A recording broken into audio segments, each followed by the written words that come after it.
and one.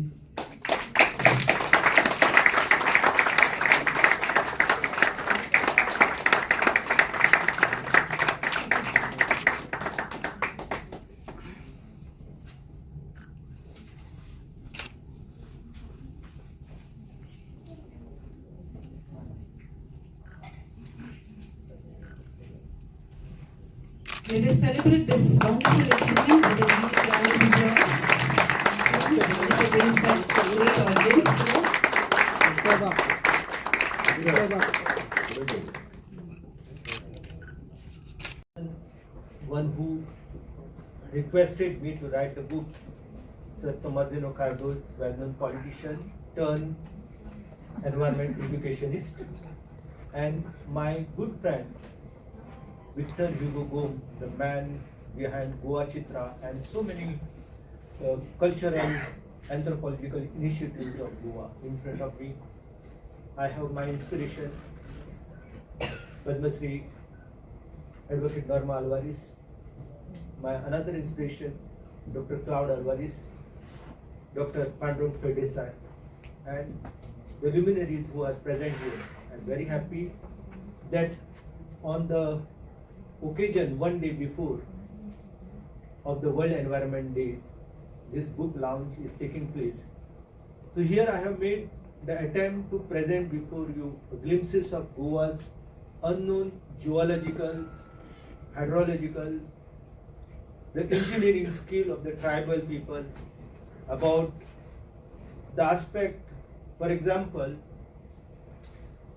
Government of India identified and notified Nanda Lake as a 75th Ramsar site wetland. But if you look at the or ask the Google about the Nanda Lake, you will find little information that is provided by GSBB, but no one is aware about what is the importance associated with this area. When I first visited this area a quarter century ago, I was very much fascinated to see the Pandava Talap inside this area, and people were telling me the story that the Pandavas from the Mahabharata, they stayed here, and then you find a book that is published in Portuguese period which mention about the Nanda Lake is in Kakoda. No much information was there. So here in this book I made attempt to provide you the mythological, the cultural, the hydrological aspect of this water body. Then if you read the writing of A.R. Gokul in the Gazetteer of Goa, written by, edited by Dr. V.T. Gune, you have the mentions about the limestone existing from Vaingini to Hivrekurna. No much information. And then when I made my attempt to understand all this, I started my journey from Vaingini and then gone through the jungle, reached the Hivrekurna. I remember Vedant was a small boy. I was taking him along with the, dedicated youth. I got opportunity to discover, decipher all these areas. For example, if you visit the Nimgo Guno or the Bhugo Guno, for example, Bhugo Guno is considered as a stick used by Bhima. What is it? It is a wonderful thing. For example, no one is aware that Ananta Sinai Dhumi in his book, he mentioned that whatever Western Ghat you today see was totally under the water of the ocean. And now what is the concrete evidence of all this? Then you have the limestone. For example, limestone boulders, huge boulder, if you look at it, you will feel that you are not in Goa. And I remember when I started the movement and when I met the Lieutenant General Jacob in 1998, and then on the June 1919, and he notified the Madai and Netravi Wildlife Sanctuary. The main reason why I want this sanctuary, and I was legally supported by Dr. Cloud Alvarez, and because of that, the government want to denotify some areas in spite of notification from 1999, you can see till 2003, 40 minings were illegally functioning there. So when we brought to the notice of the CAC, P.V. Jaykrishnan, who was the chairman, then the Jivrajika passed the order that not even grass should be lifted. Because of that order, today you can see the limestones are there. Because many miners, they made attempt to destroy all this heritage. And the survey was made, and poor people who were not aware about it, they thought that they will get the money, they will get the job, they will get the job of the foreman. So that is why they wanted that the mining should start in this region. But today, because of this notification, you can see not only the limestones are protected, not only you can see wonderful caves, and Goan people, especially people from the southern part of India, going to the Andaman and Nicobar, then going to the Meghalaya to see the caves. I am not going there because I want to discover all these things in my land. And then when I saw for the first time Wagachi Pet in Satray, I was enthralled, because here you can see, if you visit it, you will find the footprint of the prehistoric man. You will find how the human being residing in this, and there is a feeling that the stone does not grow, but you have stalagmite, stalactite that grows, and you can see this wonder in this such a wonderful cave. The Bhadai Valley, for example, you will not find on any part of the world such a wonderful land. In 1935, the Paul Betts, along with the bullock cart, he visited caves at Talewadi, was housing the rotten fetal beds. And this was the cave where the Mesolithic stone tools were procured by the Dharwad archaeologists. So whole region, if you see, you will find the onward march of the prehistoric man. The prehistoric man is believed to migrated from the Ghataprabha, Malaprabha region, and then he reached in the Dudhsagar. So if you look at the Dudhsagar, Dudhsagar is not only considered as a body of the water. The two rivulets, for example, today Goan are getting because of the legal notification of the Karnataka government. They identified, they protected Kali Tiger Reserve, and because of this Kali Tiger Reserve, today you can see the Katla and Payana, they joined together and they tumbled down from the height of 310 meters, and you can see the wonderful ocean of the milk. And this ocean of milk is not only considered by the people as a water body, so they consider it as a holy unseen spirit. So I have mentioned the stories associated with the Dudhsagar. Then why this Dudhsagar is important for Goa. So all these unknown facets which were not documented anywhere in Goa, so humble attempt has been made by me. I am not a zoologist, I am not a science student. So forgive me if I have done any mistake. But why I have written this book, because whatever I have written, that became the part of the heritage of the people. For example, when the people in Sulla visually approach us, they were telling me, "Your mining is there of the big mining company." I told them, "Don't make noise, got it, no? Try to document everything." And then they approached the Goa State Biodiversity Board. They declared it as the first natural heritage site of the Goa. The Sihatso Ban that was installed by the people is no more there, water becoming paucity. So unless and until you associate the local people with their faith, with their tradition, for example, when Govinda Shirodkar, my good friend and officer in art and culture, approached me, I told him, first do the study.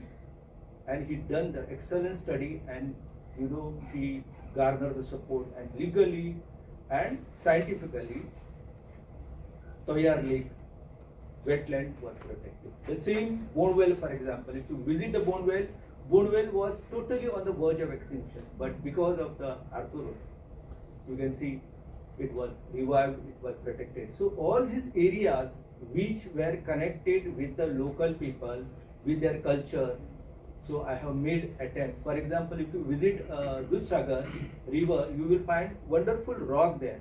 People call it as a Tirtha Panto. So I then asked the people, why this Tirtha Panto? They told me, Kale was facing the water problem, and water from Dudhsagar river is taken to Kale. So Kale is totally different river basin. It is a Kale river basin, a part of the Mandavi river basin, and Dudhsagar flows in other direction. So the tribal people, the forest dwellers, they designed such a mechanism, no, that the water from Tirthapanto of Dudhsagar was taken to Kale. And today, if you go there, you will find the lady for whom the tribal brought this water. She was told by the father that you don't look back. So she looked back, and then suddenly she became the stone. And you will find she, along with the son, is worshipped by the tribal people. So many fascinating things are there. For example, I have mentioned about the balancing rock. People in a large number going to Tamil Nadu to see the balancing rock. They don't know that the balancing rocks are there in Goa. For example, one mining people wanted to start the crusher there.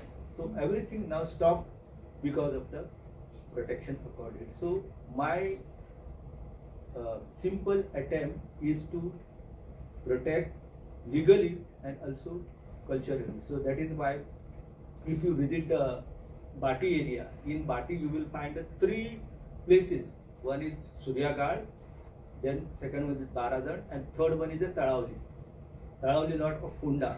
So these three areas, if you visit, you will find when dinosaurs were living, so such type of the forest of 140 million is there in Goa. What is not there in other part of the world? For example, Semicarpus catholicanensis, highest population you will find in Azobachi Tadi, the sacred grove of Brahmakarma. So there is lot to be discovered. For example, just few days back, I was attacked by almost 50 leeches. But I never told my volunteer that I was attacked by the leeches, and my whole body was oozing with the blood. Painful experience was there, but we continued because we want to measure the height of the second highest mountain peak of Goa, because everywhere it was mentioned the hill second highest is not actually second highest. So recently we proved it, 891 Auchitgarh, Goa. So it is the second highest mountain peak. So even after compiling this, my mission is already there. We want to document all this heritage, and you people should read it. Got it? Whatever mistakes you can bring to my notice. I have already mentioned that I am not a scholar, I am not a scientist, I am an ordinary man. So whatever I like, I have written it, and whatever I have written, I have discussed with the geologists, discussed with so many people, and I have revealed my knowledge to this. I say good thanks to Pradeep Sabnis, Praveen Sabnis, who contacted me first, then Sir Tomazino Cardos, you know, the man who already completed his 18 theatres, politician. So when he requested me, I cannot say no, because I know his dedication to this land. His wife and he both are dedicated and very devoted personality.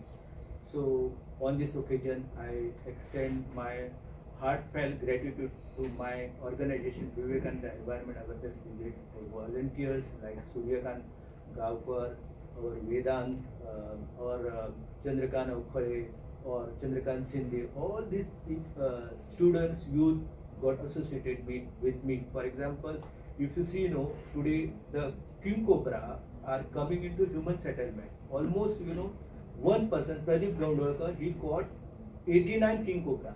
Can you imagine? Wherein not a single books in Goa mention about the existence of the king cobra in Goa. 89 king cobra in 4 years, released by one person, Pradeep Gaundwalkar. So you can see what is the reason we want Gujarat Peni. So Gujarat Peni will bring all these animals very closer to human settlement. So there is no other alternative for you. So if you want environment, if you want good oxygen, got it, then you have to sacrifice all monoculture, got it, that will provide you money. So money is not important. Alexander Pope written a poem, money, money, money, oh money. So finally, Araba Kharaba Sampada, Udaya Astulo Raj, Jo Tulisi Nijamarana Ave Konka. No one going to exclude the dead. So that is why if you want a very peace of the mind in your life, read the book and try to protect whatever heritage naturally you are possessing. So thank you very much to Green Ray Foundation. It is a privilege and pleasure to be here this evening for the launch of the book Natural Wonders of Goa by my friend Mr. Rajendra Kerkar. Most people know Goa through its beaches, monuments, festivals, and hospitality and casinos. But beyond the familiar lies another Goa, a quieter, older, and more mysterious Goa. A Goa of sacred groves, ancient trees, hidden caves, bubbling springs, wetlands, forests, and wildlife.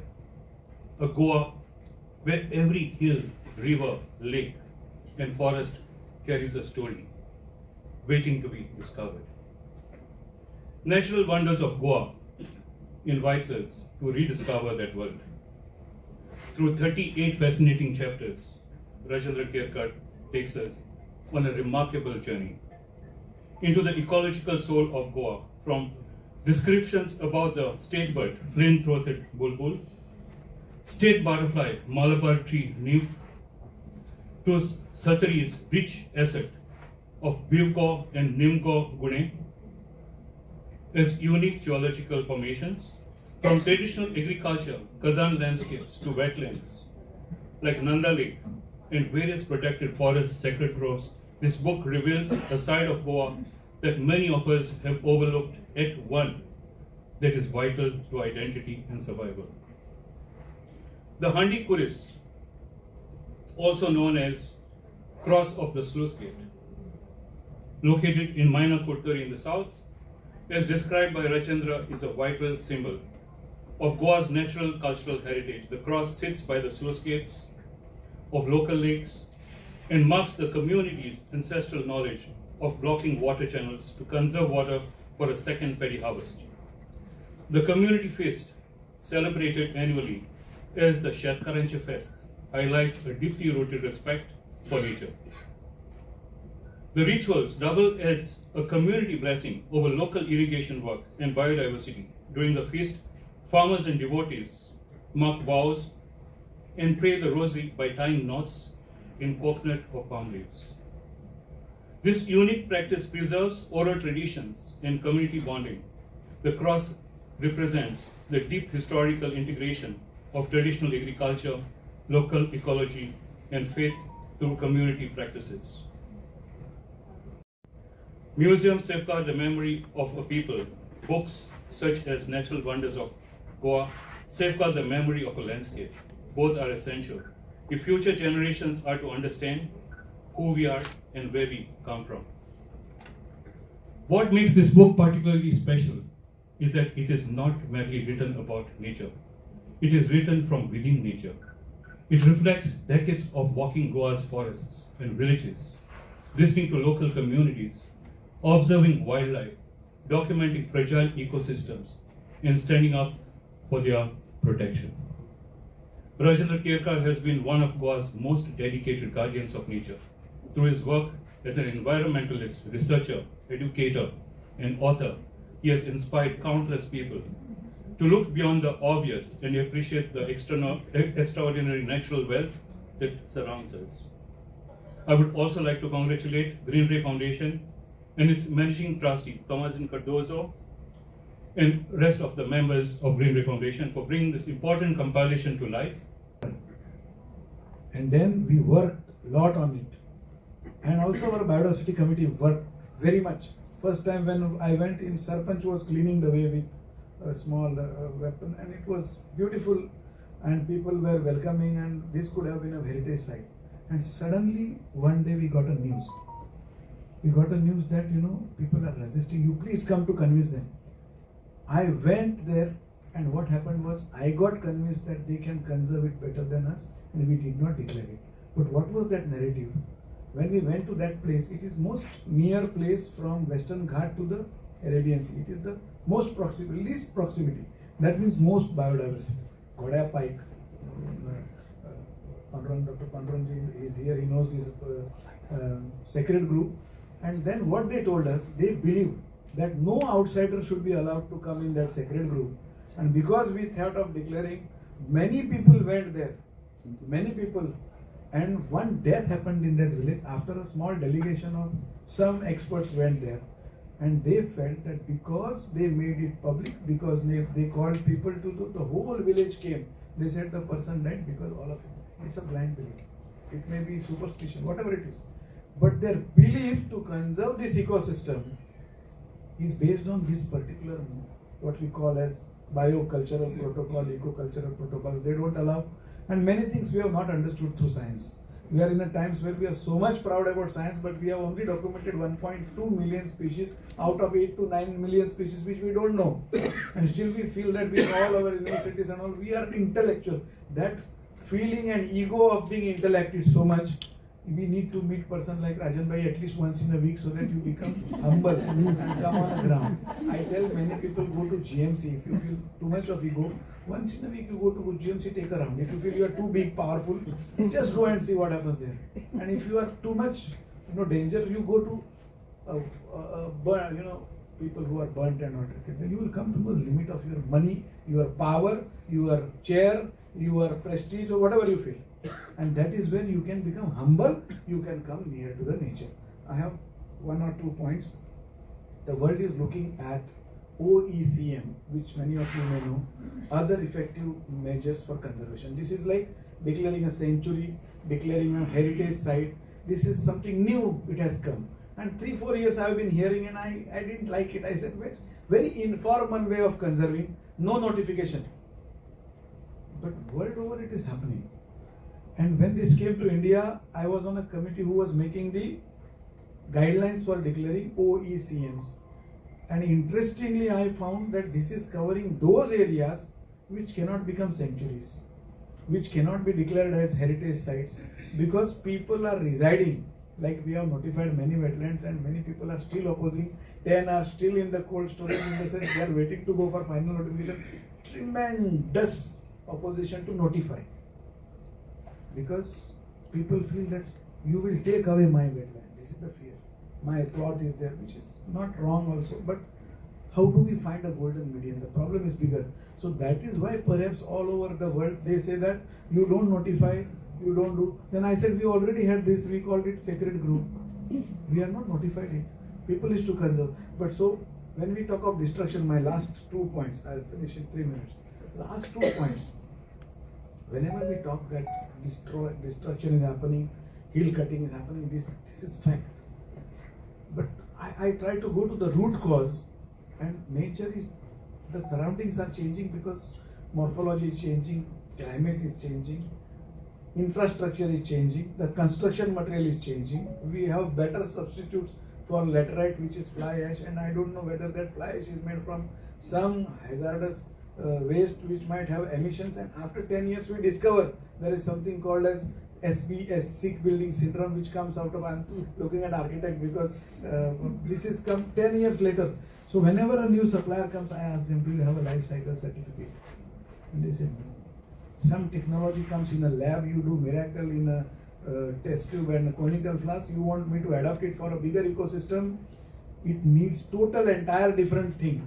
It is not easy, I am telling. So any discovery we get excited, we have to be also cautious. So my 2-3 points which I had, one is creating, convincing conservation narrative is what I think Rajan Bhai has done. Whenever we think of OECM, this is something new has come, I was talking about it. It is a provision wherein those communities have been also notified as OECM, but not notified, recognized, designated as OECM, and they have started conserving this. This is a very informal way of conserving, but I am not convinced, because this is a bigger forum I am putting these things, whether in spite of having legal conditions in place, we are violating. And this, I wish people start reading more. Our attention span has been lessened because of WhatsApp and 1.3 second, 1.3 minute reels. We don't even see movies. In this time, it has created too much distractive minds. Chanchalta vaadlaya म्हणतात. So let us try to find some way and let us read these books and let us enrich ourselves, let us protect. Tomorrow is a World Environment Day. The theme is also excellent, preserving, nurturing nature for change in climate and for future generations. Let us remind every year ourselves, let us every day remind ourselves about our environmental duties. And thank you very much for having me here. It's an honor for me to be present for this. Thank you.